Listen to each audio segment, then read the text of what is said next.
guys, welcome back.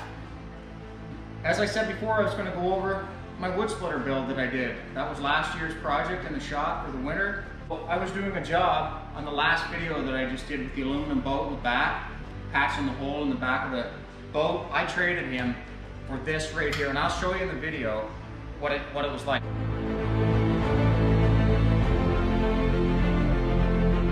This was an original 3-point hitch tractor wood splitter, and it was in rough shape. The hoses were rotten. It was left outside. It was in rough shape, but it did trigger the fact that I had enough scrap metal laying around here in the shop that I could physically come up with something for a wood splitter, and I did. Everything that I used on this was either given to me, traded for jobs, family back and forth, traded. My father had leftover wheels off an old trailer. I used those.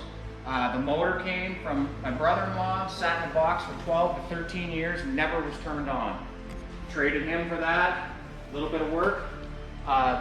The only thing I had to buy on this machine was the hoses, the fittings, which they're not cheap, guys. I'm gonna be honest with you. The fittings and the hoses and everything were around $200. The pump itself, I got on sale. It's an 11-gallon GPM 2-stage pump. The one I did on the Honda build with the Honda motor on my first wood splitter, we used a 16-gallon GPM pump with a cast housing. I used the aluminum housing. I didn't think I could ever wear it out. We've used the other one for almost 20 years now, and it's never had a problem. So if I got half the time out of it with this, would be great. I had to buy the adapter to. This is how you change your crankshaft into hydraulic power off a motor, and you need your cage, your Lovejoy connections.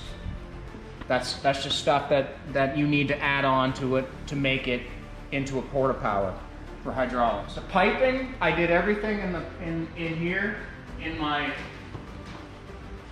this little cheap ender. Honestly, it's done a pile of pipe bending. I've had it for years. You can buy them. It's just a 12-ton press. I think you can get them at Harbor Freight for $150. Princess Auto, same place. Just Canadian, one's American. The tank it's an 8x8 tank. It's roughly 3 feet wide. That's what I use for my hydraulic. It works great. So this right here, the only reason I put this on is because it was on sale. This is your hydraulic. It just basically shows you how much fluid's in your hydraulic tank. It's also a thermometer, and it will tell you how hot you're getting. I've never had it really run below or above 115, 120. It stays that temperature. There's approximately 7 gallons in this tank. Usually you're supposed to run whatever the GPM your pump puts out, but I don't run it wide open every day. I never even run the motor wide open. The motor only stays on about 1/4 to half throttle the whole time. I don't need any more, and I really don't want to listen to the noise. Even with headset on, it's hard on the head after a while. It's not loud, it's just the same frequency that just drives you nuts after a while. Piping, like I said, was all that. The pipe, I did everything by eye. I didn't do any measurements. I just bent it how I saw how it would fit. Like, this was given to me. This tray was given out of an old truck. That was a rack.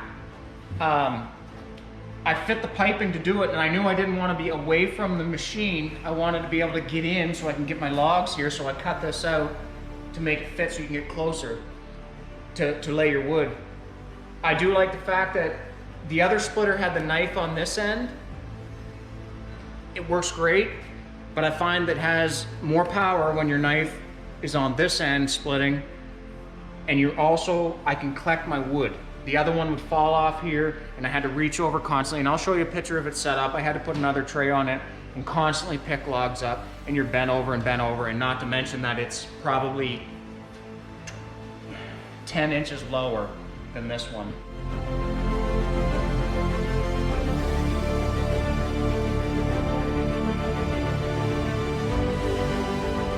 This one here I can split, and I will have a 4-way knife on it. I'm probably gonna build one. They have one for 56 bucks at Princess Auto that'll slide with some modifications, will slide over. It's cheaper than me trying to fab one up from scrap. When I split this, the logs will split right there. The ones I want to redo, I can rest them there and keep splitting. Big plus for me, instead of bending over and bending over and bending over. We're not professional wood splitters, but we've cut wood all our lives, and that's what we burn in our house. I have a wood furnace, a wood stove, and a wood stove out here. And we rely on wood heat, and I'm getting too old to be bent over all the time. Also, I can take my father's ATV trailer, and it'll back right into here, so I can just keep splitting wood, and it'll keep pushing it into the trailer, and as we go, it keeps going and going and going. That's pretty much it. Other than the time that I put into it, it was more of a off the cuff. I didn't have any plans for it. I had no design plans for it. I took a little time doing some fancy work on it just to put a little flair in it, just to make it look one-off. There'll never be another one like it. I enjoyed building it. So I had to build the filter and a cage protector for it. That's a kit you can buy. I don't know if you can see that up in there. That's my filter for cleaning obviously the hydraulic fluid. But I didn't want any logs hitting it or dropping down on top. So I had Madliv Custom Metalworks. You look them up. You can look them up on Facebook as well. They do amazing work, amazing work. Great family-oriented company. He did all the cutting for me. I have a plasma. We both have the exact same. He's a friend of the family. We both have the exact same plasma, but he has the CNC CAD for it, and it's amazing what he can do. Unbelievable what that guy can do. He also did my shop strap sign up front. I tried to balance this thing. The other machine is extremely heavy. It's a piece of I-beam. The whole thing's a piece of I-beam, and it's heavy. And I wanted to be able to move this, and I wanted my father and my wife, and honestly, I can pick this up with one hand. It's light, it's easy to move. It tows great, and it really does, it works good. I'm very, very happy with how it turned out, and I hope you guys enjoyed it. So stay tuned. I'll put a few pictures of the build in. You'll see it build out here on the floor. I laid everything. Even my daughters come out and help me with some of the things too. I'll put some video clips of it working. I'll put a video clip. I was pretty excited. I pulled the cord once and it lit right up. I couldn't believe it. I did run it for about 35 minutes, changed the oil again, ran it. It works good.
I'm very happy with how it turned out. It's not perfect by any means, but it's unique. And it's something that just come out of my head. And I hope you guys enjoy it. I enjoyed building it, and I hope you guys enjoy the pictures of it.